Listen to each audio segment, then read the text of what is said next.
warahmatullahi wabarakatuh. Di video kali ini kita akan membahas tentang materi kedua, yaitu perangkat keras di mata kuliah konsep teknologi informasi. Sebelum masuk ke perangkat keras, kita tinjau kembali ya, apa itu komputer. Ini sudah kita bahas sejarahnya di pertemuan yang lalu, bahwa sebenarnya komputer itu fungsi utamanya adalah untuk menghitung ya, yaitu compute, dan kemudian dikembangkan sehingga sampai dengan hari ini komputer bisa melaksanakan instruksi atau pekerjaan yang lebih kompleks lagi, tapi dengan berdasarkan pada proses penghitungan. Di sini diterangkan ada dua definisi yang kita ambil ya. Sebenarnya ada banyak sekali, cuman kita ambil dua. Ini sudah lama definisinya, yaitu komputer adalah alat elektronik. Dia mampu mengerjakan tugas, yaitu menerima inputan, kemudian memproses inputan tadi sesuai dengan instruksi yang diberikan, kemudian menyimpan perintah-perintah hasil inputan, pengolahan dari apa yang sudah diinputkan tadi, kemudian menyediakan outputnya atau mengeluarkan output hasil dari pemrosesan apa yang sudah diinputkan tadi. Kemudian ada definisi yang kedua, yaitu dari Sanders tahun 85 juga, yaitu komputer sama ya, sistem elektronik untuk memanipulasi data yang cepat dan tepat, serta dirancang dan diorganisasikan supaya secara otomatis menerima dan menyimpan data input, kemudian memprosesnya juga dan menghasilkan output berdasarkan instruksi-instruksi yang telah disimpan di dalam memori, seperti itu. Jadi apa yang bisa kita ambil dari dua definisi ini? Yang pertama si Prismer, yang kedua adalah si Sanders. Beberapa kata yang kita garis bawahi itu sebagai keywordnya, sebagai kata kuncinya, yaitu ada input, ada memproses ya, berarti proses, kemudian ada menyimpan, kemudian ada output. Sehingga kalau kita gambarkan dalam sebuah working flow-nya, diagram ya, itu ada input, dia masuk ke sebuah pemproses untuk diproses. Nah, di dalam pemproses ini kemudian ada beberapa yang dia ambil dari storage, mau storage-nya itu primary atau yang utama atau yang secondary storage. Ada yang diambil, ada yang disimpan di situ. Kalau di primary storage ada RAM, ROM, dan EPROM. Kemudian di secondary storage itu ada DVD, ada hard disk, ada USB. Apa itu primary storage dan secondary storage? Intinya dia penyimpannya. Kalau primary storage ini sifatnya lebih kecil penyimpanannya dan hanya beberapa jenis data yang bisa disimpan di dalamnya. Ada di RAM, ROM, hanya menyimpan sebagian kecil dari total data, yang biasanya data-data itu berupa instruksi mungkin, atau data berupa sesuatu yang mau diproses. Itu bukan data yang sifatnya besar. Kalau data yang sifatnya besar dan cenderung untuk tetap, misalkan data dokumen, kemudian file-file hasil olahan kita, gambar, video, itu simpannya di sini di hard disk atau di secondary storage ya, yang dia terdiri dari DVD, hard disk, kemudian USB. Ini sifatnya lebih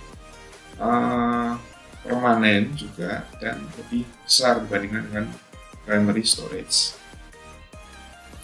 Kemudian lanjut ke sistem komputer. Nah, di dalam sistem komputer inilah semua hardware yang ada di dalam komputer itu saling berhubungan di situ. Di situ dijelaskan bahwa sistem komputer terdiri dari elemen-elemen yang saling berhubungan. Dia membentuk satu kesatuan untuk melaksanakan suatu tujuan pokok dari sistem tersebut, dari komputer itu, yaitu menghitung ya di situ. Kemudian tujuan pokoknya dari sistem komputer adalah mengelola data yang dihasilkan yang diinputkan untuk menghasilkan informasi, sehingga perlu didukung oleh elemen-elemen yang terdiri dari hardware, kemudian software dan firmware. Jadi selain hardware yang kita bahas hari ini, ada juga nanti software, perangkat lunak, dan firmware. Hardware itu adalah perangkat keras di mana dia berupa peralatan elektronik ya, dan tidak akan bisa berfungsi sebelum dia itu diprogram di dalamnya dan dijalankan oleh user. Atau kalaupun tidak ada user, tidak ada firmware, softwarenya sudah ditanamkan di situ untuk menjalankan hardware tersebut. Nah, seperti ini skema dari sistem komputer secara umum ya. Ada inputnya. Input itu masuk ke dalam sistem komputer secara global itu melalui port ya, yang dinamakan port I/O, port input output, atau I/O ports di situ. Jadi ini sebagai pintu gerbang. Apakah dia inputan atau pintu gerbang ketika dia sudah menjadi output, sudah selesai diproses. Nah, di dalam pintu gerbang ini dia mengantarkan ke yang namanya adalah CPU menggunakan sebuah bus. Jadi port dia jalan, bus itu adalah penghubung ya, dia menghubungkan antar komponen, antar elemen ke CPU untuk diproses di sini. Prosesnya terdiri dari dua, yaitu CU atau control unit dan ALU atau arithmetic logic unit. Kemudian setelah diproses, dia dikirim ke yang namanya memori berupa RAM atau ROM ya di situ ya. Atau bisa jadi setelah itu dia disimpan di storage-nya untuk disimpan secara permanen. Kalau memang datanya itu ada hal yang disimpan di situ. Disimpan di dalam memori, kemudian setelah itu baru dia di-outputkan melalui bus lagi. Ada 3 bus ya, ada data bus, control bus, dengan address bus, tergantung nanti apa yang mau dikirim. Jadi spesifikasinya nanti bisa dipecah mau lewat data bus atau control bus atau address bus. Kemudian dikirim ke I/O ports lagi untuk dihasilkan menjadi output. Outputnya akan ditampilkan atau keluarkan apapun yang menggunakan sebuah device output ya, device. Ini penjabarannya. Jadi input device itu fungsinya untuk memasukkan data atau perintah. Jadi bukan hanya data saja, tapi juga perintah. Kemudian output device untuk mengambilkan keluaran sebagai hasil dari pengolahan berupa hard copy kah ke kertas, atau soft copy ke monitor ya, ditampilkan, atau berupa suara, musik gitu ya, suara, musik menggunakan speaker. I/O ports untuk pintu gerbang ya, apapun yang ditransmisikan dari luar ke dalam atau dari dalam keluar terhubung melalui port ini untuk peralatan input atau output selain yang ada di komputer.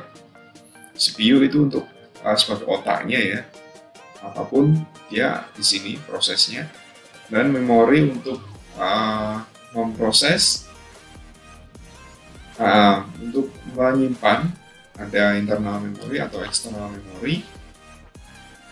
Nah, nanti ada RAM, ada ROM, kemudian ada bus. Ini merupakan sirkuit ya, atau jalur transportasi informasi antara dua atau beberapa alat-alat yang ada di sistem komputer. Ya, ada control bus, ada address bus, dan data bus. Nah, sekarang kita bahas satu-satu. Yang pertama adalah input device. Input device ini alat untuk menerima inputan dari luar yang berupa sinyal input atau maintenance. Sinyal, kalau dia sinyal berarti yang dikirimkan adalah data. Tapi kalau dia adalah maintenance input, berarti program yang diinputkan. Jadi kita atau user bisa ngasih data langsung, atau bisa ngasih bukan data tapi berupa program. Program itu kan instruksi ya.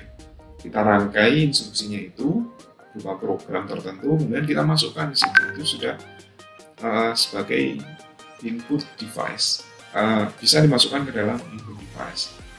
Beberapa alat input mempunyai fungsi ganda, yaitu samping sebagai input juga sebagai output. Itu disebut sebagai terminal. Ya. Nah, peralatan yang hanya berfungsi sebagai alat input itu digolongkan menjadi alat input langsung dan tidak langsung. Kalau langsung itu artinya ya udah diinputkan langsung ya menjadi inputan. Contohnya seperti yang kita banyak temui ya, ada keyboard, ada mouse itu juga ada touchscreen juga, light pen, digitizer, graphic tablet, kemudian scanner, optical data reader, kemudian recognition reader dan seterusnya. Sensor juga masuk, voice untuk mikrofon itu juga dia tergolong sebagai inputan langsung karena ya emang langsung kita ngasih instruksi berupa tombol yang diketikkan di keyboard atau berupa suara di mikrofon, itu langsung akan diinputkan ke sistem. Yang kedua adalah alat input tidak langsung, dia melalui media tertentu sebelum suatu input itu diproses. Jadi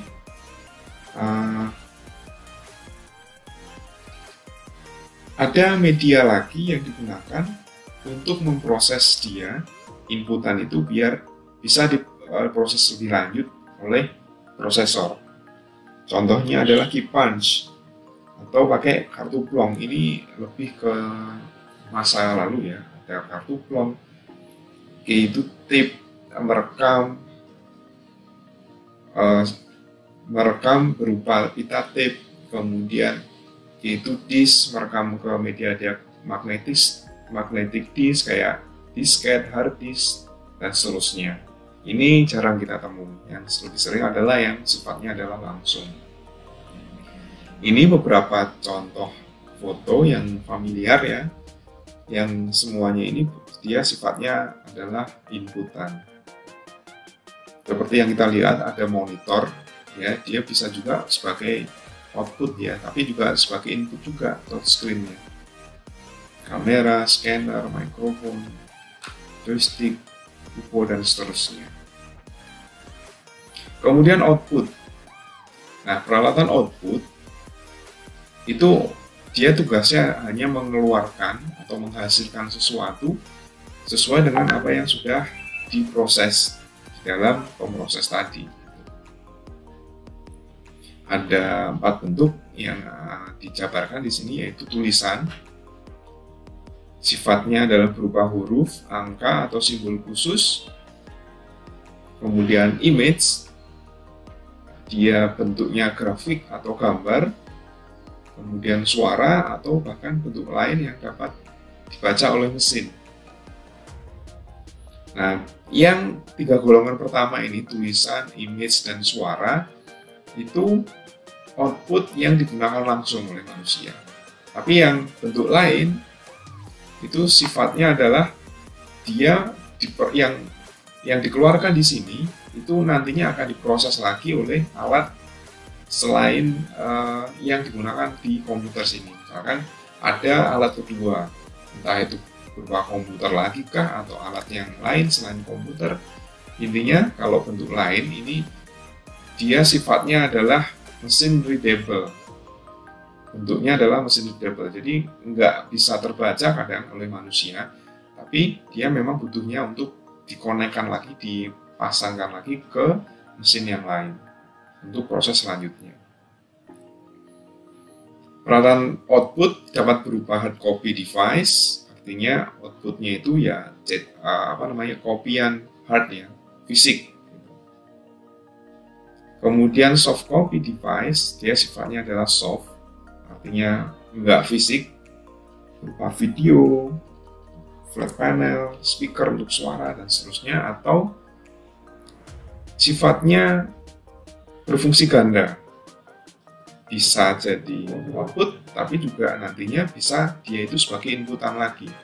Misalkan outputnya berupa file untuk disimpan ke disk drive. File itu kan bisa jadi nanti bisa jadi diinputkan lagi ke sebuah sistem atau sebuah aplikasi. Tape drive juga sama. Jadi seperti itu sifat dari output dari sebuah sistem komputer. Ini beberapa dari gambar output device-device-nya. Ada speaker, monitor, headphone, plotter, proyektor, dan printer. Jadi semuanya dia sifatnya mengeluarkan, menghasilkan. Kemudian yang nomor 3 adalah tentang input-output ports. Jadi port I/O ya, I/O ports, dia merupakan pintu gerbang dari apa yang mau diinputkan atau apa yang mau di-outputkan, seperti itu. Antarmuka atau penghubung antara komputer dengan perangkat eksternal. Port itu ada 2 jenis. Yang pertama adalah port internal. Internal itu intinya kan di komputer ada motherboard ya, mainboard. Dia hanya bertugas menghubungkan ke perangkat-perangkat internal yang ada di dalam komputer itu, yang dalam kotak komputer itu ya, ke hard disk, ke drive CD, ke modem internal, dan seterusnya. Kemudian kalau port eksternal, dia lebih ke perangkat eksternal ya, yaitu perangkat-perangkat yang tidak ada di dalam komputer itu. Misalkan ke modem eksternal, kemudian ke mouse, printer, atau ke flash disk, seperti itu. Nah, beberapa jenis port yang familiar karena ini sudah standar ya, kalau di dalam dunia komputer itu sudah standar. Ada serial port, parallel port, USB port, dan seterusnya. Jadi ini port-port ini yang biasa kita temui di ketika kita melihat laptop kita atau komputer kita, yang sering itu di komputer desktop ya. Kalau di laptop mungkin yang ada hanya monitor gitu ya, port monitor di situ, atau bahkan sekarang sudah diganti dengan HDMI. Parallel port ini ya, sudah diganti dengan HDMI. Ini juga serial port juga. Kalau zaman dulu masih ada, kalau sekarang kayaknya sudah nggak ada yang menggunakan serial port di dalam laptop. Kalau di dalam komputer, di mainboard masih ada mungkin. Serial port itu biasanya konektornya male, 9 pin atau sampai 25 pin. Gambarnya seperti ini. Atau dikenal sebagai COM ya. Kemudian kalau parallel port, dia bentuknya biasanya female, 25 pin, dan jadi transmisinya itu mengirim dan menerimanya itu 8 bit, hanya 8 bit dalam satu waktu, atau 1 byte ya. 1 byte 8 bit. Biasanya ke printer, ke scanner, hard disk eksternal, dan seterusnya menggunakan parallel port ini. Kita temukan di motherboardnya komputer desktop ya. Kalau di laptop kayaknya nggak ada yang macam-macam sekarang. Kemudian USB port ini yang masih kita pakai sampai sekarang, sudah sampai USB 3 ya, yang biru itu. Ini bisa masih ada kita temukan. Bahkan bentuknya ada yang mini USB, micro USB, dan seterusnya. Kemudian PS2 port, ini biasanya di mouse. Ada 6 pin, sifatnya bentuknya female. Kemudian dia dulu yang membuat itu IBM, tapi kalau sekarang sudah dipakai secara standar ya. Biasanya ke mouse, untuk mouse-mouse yang tipe zaman dulu lah ya. Kalau sekarang sudah banyak yang USB atau bahkan dia wireless tapi menggunakan port USB juga. Kemudian hardware yang keempat atau peripheral yang keempat adalah CPU, adalah Central Processing Unit ya, yaitu otak dari komputer, tempat memproses instruksi-instruksi program di komputer. Biasa kita sebut sebagai microprocessor atau prosesor gitu ya. Bentuknya dia chip ya, satu chip besar yang di dalamnya ada banyak sekali IC. Jadi chip ini dia kumpulan dari beberapa atau banyak sekali IC di dalamnya, integrated circuit ya. Nah, kalau dalam urusan bisnis merek ya, produsen bisa sepahati menamai chip ini ya, menamai CPU ini. Ada Intel dengan AMD dengan nama macam-macam ya. Ada Intel mulai dari Pentium, kemudian Core i3, i5, i7, kemudian AMD, Athlon, AMD Sempron, dan seterusnya.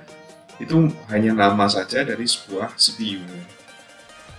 Nah, di dalam CPU ini ada dua komponen, dua bagian utama yang digunakan, yaitu CU atau Control Unit dan Arithmetica Logic Unit atau unit aritmatika dan logika. Kemudian ada lagi alat penyimpan yang ukurannya kecil disebut sebagai register. Meskipun kecil, dia memiliki kecepatan yang sangat tinggi karena urusannya dengan pemrosesan. Nah, CU atau Control Unit tugasnya adalah ngatur dan mengendalikan semua peralatan yang ada pada sistem komputer. Kontrol ya. CU akan mengatur kapan alat input menerima data, kemudian kapan data diolah, serta kapan ditampilkan pada alat output. Itu fungsi utama, kemudian tugas-tugasnya mengatur mengendalikan alat input output, mengambil instruksi-instruksi dari memori utama, kemudian mengambil data dari memori utama, mengirim instruksi ke ALU, menyimpan hasil proses ke memori utama, seperti itu. Jadi sifatnya lebih ke mungkin penjadwalannya. Dia ngatur I/O-nya itu berjalan sesuai dengan jadwalnya. Kapan dia ngirim, kapan menerima, seperti itu. Karena di ALU inilah proses utama dari penghitungan compute ya, itu dilakukan. Tugas utamanya yaitu melakukan semua perhitungan aritmatika atau matematika yang terjadi sesuai dengan instruksi program. Jadi ini otak yang sesungguhnya sebenarnya. ALU melakukan semua operasi aritmatika dengan dasar penjumlahan, sehingga sirkuit elektronik yang digunakan disebut adder. Tugas lainnya yaitu melakukan keputusan dari sebuah operasi logika. Operasi logika ini adanya nanti mungkin di struktur matematik ya, matematika informatika mungkin. Jadi ya di sini semua proses itu dilakukan. Aritmatika ya yang berhubungan dengan matematik lah. Kemudian ada lagi satu yang namanya register. Dia itu penyimpanan tapi kecil, tapi meskipun kecil kecepatan aksesnya cukup tinggi karena dia yang mensuplai apa yang mau disimpan dan dikeluarkan untuk diproses. Secara analogi, register ini sebagai ingatan lah di otak. Jadi memori yang ada di otak itu adalah register. Jadi kapan kita mengingat sesuatu untuk memproses, itu dia ada di register ini. Ini cerita analoginya. Jadi misalkan kita punya sekumpulan instruksi ya, misalkan ya kertas lah. Kertas itu ditulisi instruksi A, instruksi B, instruksi C, kemudian diletakkan di meja. Nah, meja itulah yang disebut sebagai memori utama. Kemudian kita memproses instruksi-instruksi tadi itu satu persatu.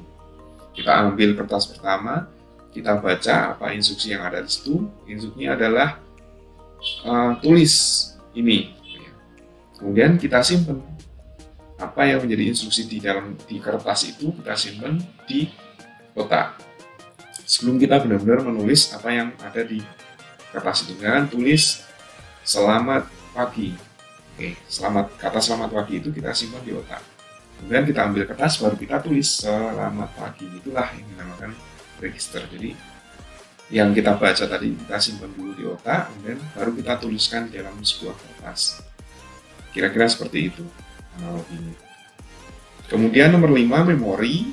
Nah, memori ini tadi digunakan untuk menyimpan data, ya. Baik itu data yang sifatnya sementara maupun data yang sifatnya permanen, mau kecil atau besar. Unit ini dapat dibayangkan sebagai sekumpulan kotak-kotak yang masing-masing dapat menyimpan sepenggal informasi baik berupa data maupun instruksi. Mau data atau instruksi itu bisa disimpan di memori. Tiap lokasi itu ditunjukkan dalam sebuah address yang ada alamatnya. Ini untuk instruksi yang mana, ini data ini untuk yang mana, itu ditunjukkan dalam sebuah address. Ukuran memori ditunjukkan oleh byte. Misalkan 1 MB 256, kalau sekarang udah sampai 8 sampai 16 GB ya, mungkin 32 GB pun ada RAM gitu ya. Memori, bahkan kalau memorinya berupa permanen ya, hard disk bisa sampai tera gitu. Ada dua jenis, yang pertama adalah RAM, yaitu Random Access Memory. Dia disebut sebagai memori utama yang tugasnya menyimpan program atau instruksi ya, dan sifatnya bisa diisi, ditulis, diambil, kemudian dihapus. Jadi sifatnya ini permanen.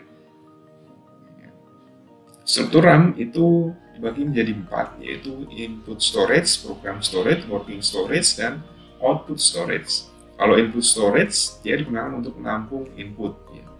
Inputannya ditampung di sini. Kemudian program storage itu digunakan untuk menyimpan semua instruksi program. Kalau inputannya berupa program, langsung dimasukkan ke program storage. Kemudian working storage digunakan untuk menyimpan data. Kalau inputannya itu berupa data, maka dia langsung dimasukkan ke working storage. Dan output storage itu untuk menampung akhir dari pengolahan. Setelah diolah oleh prosesor, dan disimpannya di output storage ini. Kemudian yang kedua adalah, ini bentuknya ya, RAM seperti ini, seperti yang kita jumpai. Kemudian kalau ROM, itu sifatnya adalah chipset, seperti ini ya. Sifatnya hanya read only, dan hanya bisa dibaca apa yang ada di dalamnya. Biasanya yang ditanamkan di dalamnya ini sudah diprogram oleh pabrikan ya, untuk bisa diakses. ROM, nah ini sudah diisi oleh pabrik untuk diakses, karena isinya hanya program-program pokok yang diperlukan oleh sistem komputer, misal untuk mengatur tampilan, karakter, papan ketik, dan seterusnya. Ini program-program dasar ya, BIOS gitu. Jadi hardware itu kalau belum ada sistem operasinya, dia minim menjalankan ini dulu, yang apa yang tersimpan di ROM ini dulu, sehingga ini nggak boleh terhapus atau rusak ya. Karena kalau hilang atau rusak, maka komputer tidak akan berfungsi. Hanya berupa seperangkat hardware aja. Ada dua jenis, biasanya di booting ya, ketika kita booting komputer, ROM ini akan dieksekusi. Dan ada dua jenis, ada cold booting, ada warm booting. Kalau cold itu ketika dari posisi mati dan menjadi hidup. Kalau warm booting itu komputer hidup dihidupkan lagi, atau dengan kata lain restart ya. Jadi ada dua jenis itu untuk eksekusi program yang ada di memori ini, di ROM.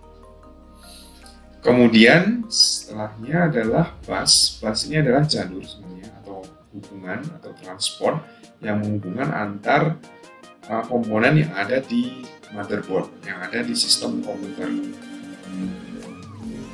Ada internal, kalau di dalam itu internal, ada eksternal kalau menghubungkannya ke luar melalui I/O ports ya, melalui port-port I/O. Nah, di dalam sebuah komputer itu ada banyak transaksi yang dijalankan, ada banyak sekali transportasi lah yang ada. Jadi perpindahan data, perpindahan instruksi itu seringkali, dan itu membutuhkan sebuah jalur, yaitu bus ini. Contohnya kalau tergantung prosesornya juga ya, sama mainboardnya juga. Jadi busnya itu dia menyesuaikan pemrosesnya seperti apa, dan lingkungan yang ada di situ seperti apa yang ada di mainboard. Kemudian dibagi menjadi 3 bus itu, ada data bus, ada address bus, dan control bus yang masing-masing memiliki tugas ya, yang tidak sama ya. Kalau data bus, jalur perpindahannya itu jalur ini dipakai untuk perpindahan data atau transportasi data antar modul atau antar komponen ya. Lebar data ini menentukan kinerja, jadi kalau semakin lebar ya semakin kencang ya. Sifatnya bidireksional, jadi bolak-balik ya, mau ngirim juga bisa, mau membaca juga bisa, membaca dan menerima. Biasanya terdiri dari 8, 16, 32, 64 jalur paralel, jadi sudah ditentukan sesuai dengan byte yang ada. Kemudian address bus ini digunakan untuk sumber maupun tujuan pada proses transfer data. Jadi mau kemana dan dari mana itu diatur oleh address bus ini. CPU akan mengirimkan alamat memori yang akan ditulis dan dibaca. Jadi alamatnya mana, tujuan dan asalnya ini yang ngurusin gitu. Control bus digunakan untuk mengontrol penggunaan serta akses data bus dan address bus. Jadi ini tugasnya ngontrol data busnya ini sudah boleh jalan belum. Kalau sudah, ke alamat mana yang dituju, dari alamat mana asalnya ya, yang dikontrol oleh sebuah control bus. Jadi simbolnya seperti ini, control bus, address bus, sama data bus ini yang melewati, yang memakai adalah CPU, memori, kemudian I/O, dan mungkin ada perangkat yang lain. Dia pakai bus-bus ini untuk bertukar data, untuk mentransformasikan data. Itu saya kira untuk pertemuan hari ini.